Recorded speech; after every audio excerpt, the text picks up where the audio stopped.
네, 고금리, 고물가, 고환율이 소상공인들의 가계를 짓누르고 있습니다. 오늘 한국은행이 다시 한번 기준금리를 올릴 것으로 예상이 되고 있죠. 그러면서 부담은 더 무거워질 것으로 보입니다. 네, 오늘 출근길 인터뷰에서는 차남수 소상공인연합회 정책홍보본부장을 만나서 어떤 대책이 필요한지 이야기 들어보겠습니다.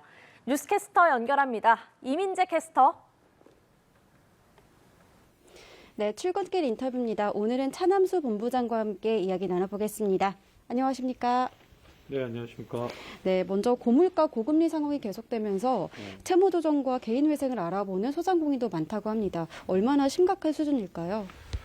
지금 현재 그 소상공인들에게는 한국 금리 상황도 예전에 코로나 이전에는 1점대였다가 지금 3.0까지 올라가 있는 상황입니다.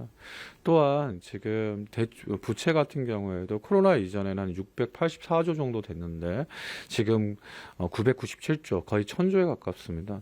또한 그 금융채 금리 같은 경우도 코로나 이전에는 0.8 정도 됐던 것이 지금 5%까지 올라갔습니다.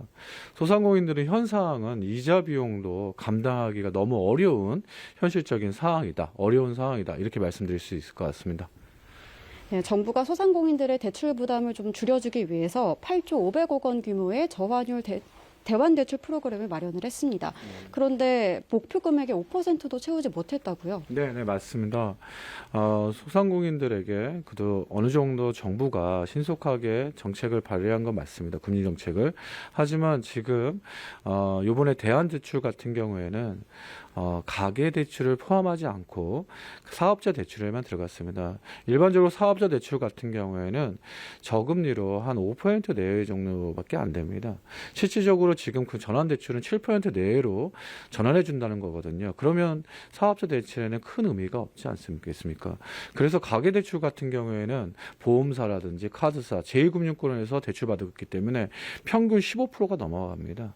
이런 것들을 7% 됐을 때 정책 효과가 클 거라 봅니다. 그래서 이런 사항들을 현장감 있는 실효성 있는 정책으로 이루어지기를, 그래서 가계대출이 포함되어야 대안대출의 정책 실효성이 높아질 것이다. 이렇게 보고 있습니다.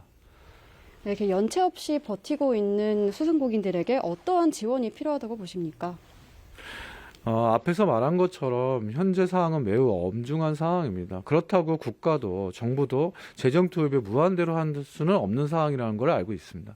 그래서 소상공인들이 자립할 수 있고 경쟁력을 강화할 수 있도록 현실감 있는, 그러니까 특히 유통 환경이 바뀌고 있지 않습니까? 디지털 전환 사업 같은 것들을 현장인 맞춤형 디지털 전환 사업으로 인해서 그들의 경쟁력 강화를 좀 지지해주고 지원해줄 수 있는, 그리고 또한 그런 기반을 또 인프라 기반이 또 필요합니다. 그런 기반적 접근도 필요하다고 저는 생각하고 있습니다. 네, 12월 2일과 3일에는 소상공인 대회도 열린다고 합니다. 어떠한 대회가 열리는지 설명 부탁드립니다. 예. 소상공인 대회는 11월 5일이 소상공인 날입니다. 법정 기념일인데요.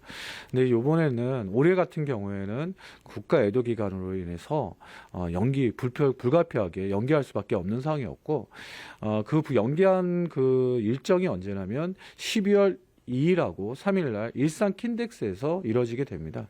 그래서 이런 행사는 무엇이나 하면 1년간 소상공인들을 좀 더 열심히 일했던 소상공인들에 대해 포상도 해주고, 또 전국에 있는 업종별 기능대회도 하고, 또한 체험관을 운영합니다. 다양한 소비자들에게 이런 다양한 체험을 할 수 있고, 전국 팔도전들을 하거든요. 팔도 판매전을 해서 다양한 상품을 판매하는 기회입니다. 그래서 올해는 좀 늦어지진 만큼 많은 국민들이 참여해서 소상공인들의 이해를 도와주는, 이게 이해하는데 큰 역할을 됐으면 좋겠습니다. 예. 지금까지 출근길 인터뷰였습니다. 이어지는 인터뷰는 연합뉴스TV의 두 번째 유튜브 채널 연유티에서 확인하실 수 있습니다.